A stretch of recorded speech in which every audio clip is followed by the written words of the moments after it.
Hello दोस्तों, अंजना के channel में आप सभी का हार्दिक स्वागत है। तो आइए दोस्तों, आज बुद्ध जयंती है और हम जानते हैं महात्मा बुद्ध के बचपन के बारे में। तो ये जो बुद्ध हैं, ये अपने माता पिता को बहुत बुढ़ापे में पैदा हुए थे। इनका जन्म हुआ था जब इनके बचपन का नाम सिद्धार्थ था। जब इनके पिताजी ने, राजा ने जन्मोत्सव का इनका जो नामकरण संस्कार था, उसके लिए बड़े बड़े ज्योतिषियों को बुलाया पूरे प्रदेश के। तो अलग अलग ज्योतिषियों का अलग अलग मत था।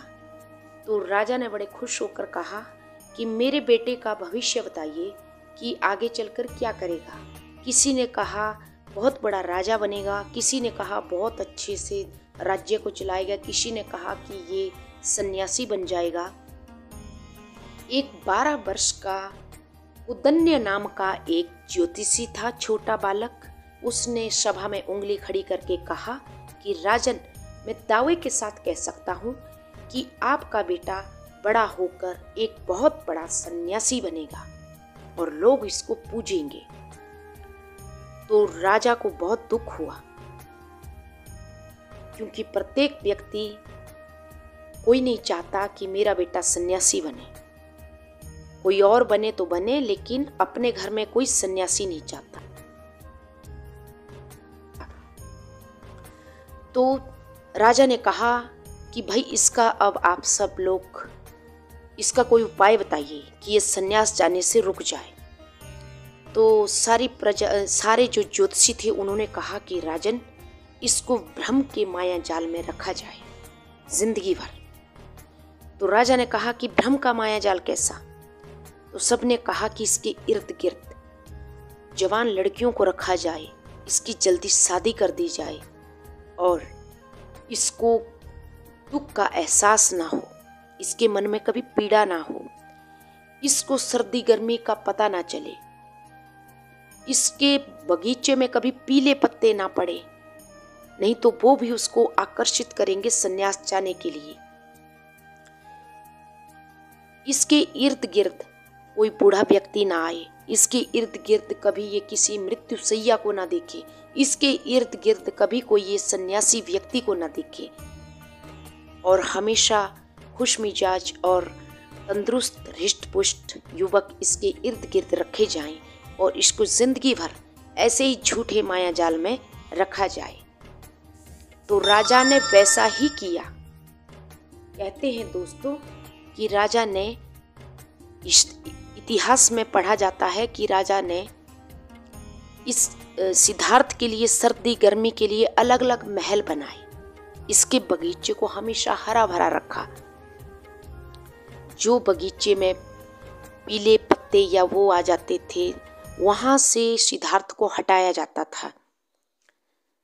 लेकिन कहते हैं दोस्तों कि जो भाग्य विधाता ने, जो भगवान ने हमारी किस्मत पर लिख दिया है, वो होकर ही रहता है। चाहे आप कितने भी प्रबंध कर लो, लेकिन किस्मत को कोई रोक नहीं सकता।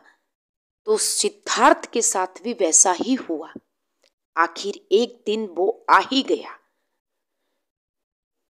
इनके पिताजी ने तो इनको बहुत भ्रमजाल माया जाल में रखा गया, लेकिन भगवान ने तो जो होनी ने करना था वो तो कमाल कर ही दिया।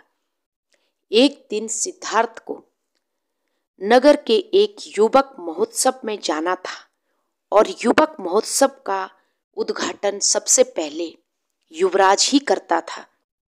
तो सिद्धार्थ का रथ सजाया गया। सिद्धार्थ के पास एक जवान हृष्ट पुष्ट बढ़िया एक सारथी दिया गया। वो सिद्धार्थ का रथ लेकर नगर से बाहर के लिए तैयार करने लगा। लेकिन उससे पहले पूरे नगर में डोंडी पिटवाई गई कि कोई भी व्यक्ति जिस रास्ते से सिद्धार्थ गुजरेगा, वहां से कोई भी बूढ़ा व्यक्ति ना मिले, वहां पे कोई पीला पत्ता ना मिले, उसको हटाया जाए। वहां से कोई सन्यासी व्यक्ति ना आए, वहां से कोई मृत्यु शैया ना आए जहां से सिद्धार्थ गुजरेगा। तो सिद्धार्थ का रथ जैसे ही नगर के बाहर निकला तो नियति ने अपना कमाल दिखाना शुरू कर दिया, क्योंकि जो होना था उसको तो कोई रोक नहीं सकता था। सबसे पहले सिद्धार्थ को एक बूढ़ा व्यक्ति मिला। तो सिद्धार्थ ने अपने सारथी से कहा कि ये झुककर क्यों चल रहा है। तो सारथी ने कहा कि महाराज, मुझे इसकी अनुमति नहीं है कि मैं आपको बताऊं। सिद्धार्थ ने कहा, मैं राजा हूं, अगर तू मेरा कहना नहीं मानेगा तो मैं तेरा सिर से धड़ अलग कर दूंगा। तो सारथी ने हाथ जोड़कर कहा कि महाराज, अनुमति तो नहीं थी, लेकिन अब आपको बताना ही पड़ेगा, ये बुढ़ापा है। सिद्धार्थ ने कहा, ये बुढ़ापा क्या होता है। तो उसने कहा, महाराज, ये जवानी की अवस्था की बात है। सिद्धार्थ ने कहा, क्या एक दिन मैं भी बूढ़ा हो जाऊंगा। तो इस पर सारथी ने कहा कि महाराज, बूढ़े सबको होना है।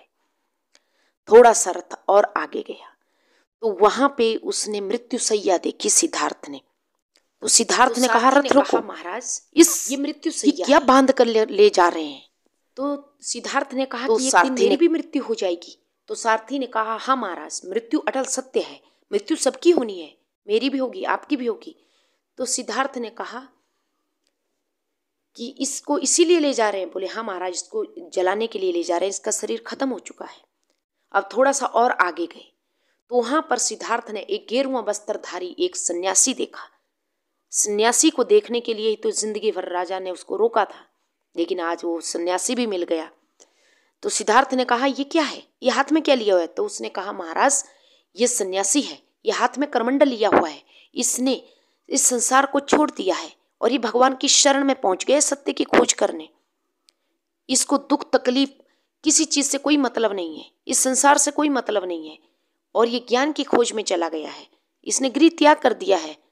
बस सिद्धार्थ ने कहा, रथ रोको, इससे आगे की यात्रा नहीं करनी और वापस महल चलो। कहते हैं दोस्तों, अगर एक विचार हमारे दिल में आ जाए तो हमारी पूरी जिंदगी बदल जाती है। ऐसा ही सिद्धार्थ के साथ हुआ और वे वापस अपने राजमहल आ गए। और राजमहल आए तो उसी रात उन्होंने अपना गृह त्याग कर दिया, राजमहल का त्याग कर दिया और वे सन्यासी बन गए। 12 वर्ष के बाद जब सिद्धार्थ महात्मा बुद्ध बनकर वापस अपने राजमहल आए तो उन्होंने अपने राजमहल का किवाड़, अपना दरवाजा खटखटाया। तो उनकी जो धर्मपत्नी थी यशोधरा, सिद्धार्थ के एक बेटा भी हुआ था, उसका नाम राहुल था। तो यशोधरा ने दरवाजा खोला। तो शुरू में तो यशोधरा ने बहुत गाली और गुस्सा सिद्धार्थ पर किया कि अगर जाना ही था संन्यास धारण करने तो मुझसे मिलकर जाते, मुझसे कहकर जाते। तो इस पर महात्मा बुद्ध ने कहा कि यशोधरे 12 वर्ष जो पहले गया था वो सिद्धार्थ था, और 12 वर्ष के बाद जो लौट कर आया है वो महात्मा बुद्ध है। और अगर मैं उस रात तेरे से ये कहकर जाता कि मैं सन्यासी बनने जा रहा हूं तो तू क्या मुझे जाने देती। यशोधरा बहुत रोई, लेकिन महात्मा बुद्ध भिक्षा लेके चले गए। महात्मा बुद्ध के जीवन से हमें बहुत कुछ सीखने को मिलता है दोस्तों। उनके जीवन से